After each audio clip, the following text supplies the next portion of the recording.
Hello and welcome to English Manna. This grammar lesson is on conditionals in English.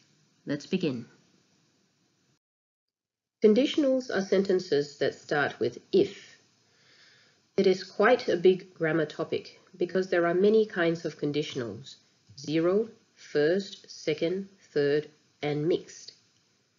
This video will give you a summary of all of them except mixed conditionals, which I may cover in another video. Right, let's get into it. To learn conditionals, we need to learn both their forms and functions. With form, we want to know how does it look, and with function, how is it used. Let's start from the zero conditional.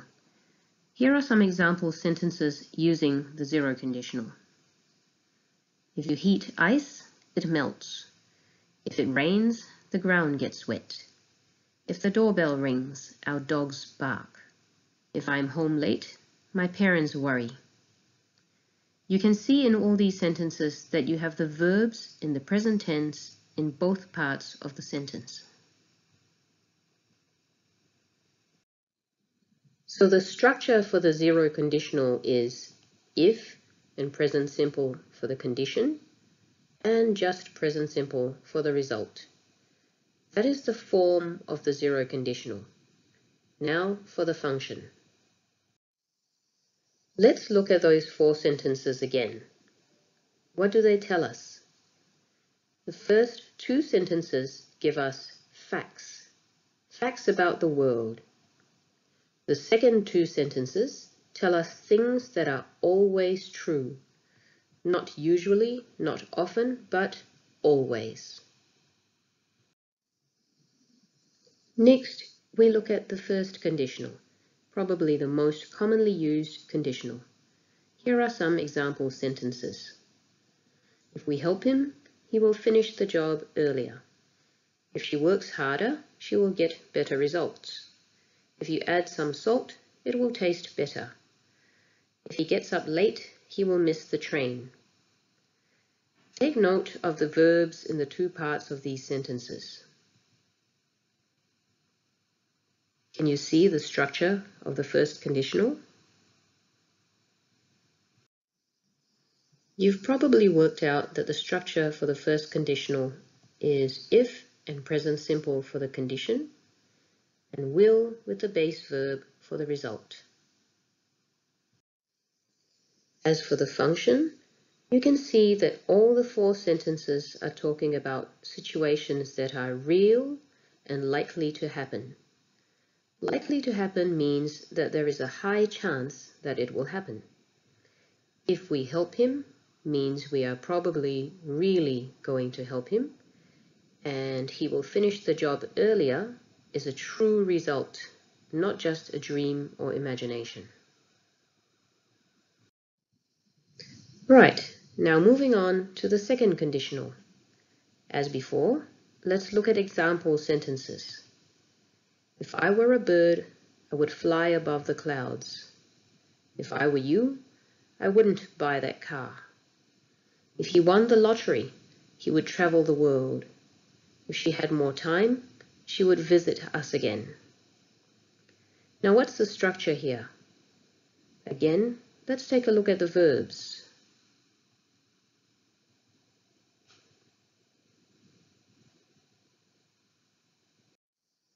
You would have noticed that the structure is as follows. If and past simple for the condition, would and the base verb for the result. And the function of the second conditional can be described in two ways. Looking at the same sentences. The first two sentences are talking about impossible situations.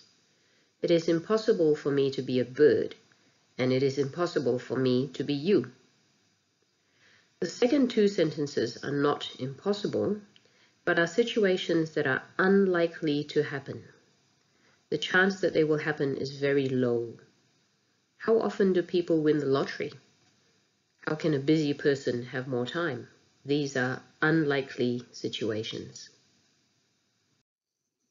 Before we look at the third conditional, let's think about some differences between the first and second conditional. Consider the following sentences. If they have enough money, they will go to Italy for a holiday. If they had enough money, they would go to Italy for a holiday. The first sentence is in the first conditional, and according to what we learned, it is a real and likely situation. The people are really considering a trip to Italy. The second sentence is in the second conditional, and as we said before, it is either an impossible or unlikely situation. The people are too poor and cannot go to Italy. They are only dreaming about it. I hope you see that difference. Finally, let's look at the third conditional. Here are the examples. If I had studied medicine, I would have become a vet. If she had known about the problem, she wouldn't have bought the car. If we hadn't given him a pie, he would have been hungry. If you had told me you liked cake, I would have saved some for you. Let's look at these sentences for a moment. Can you see the structure being repeated? Again, look at the verbs.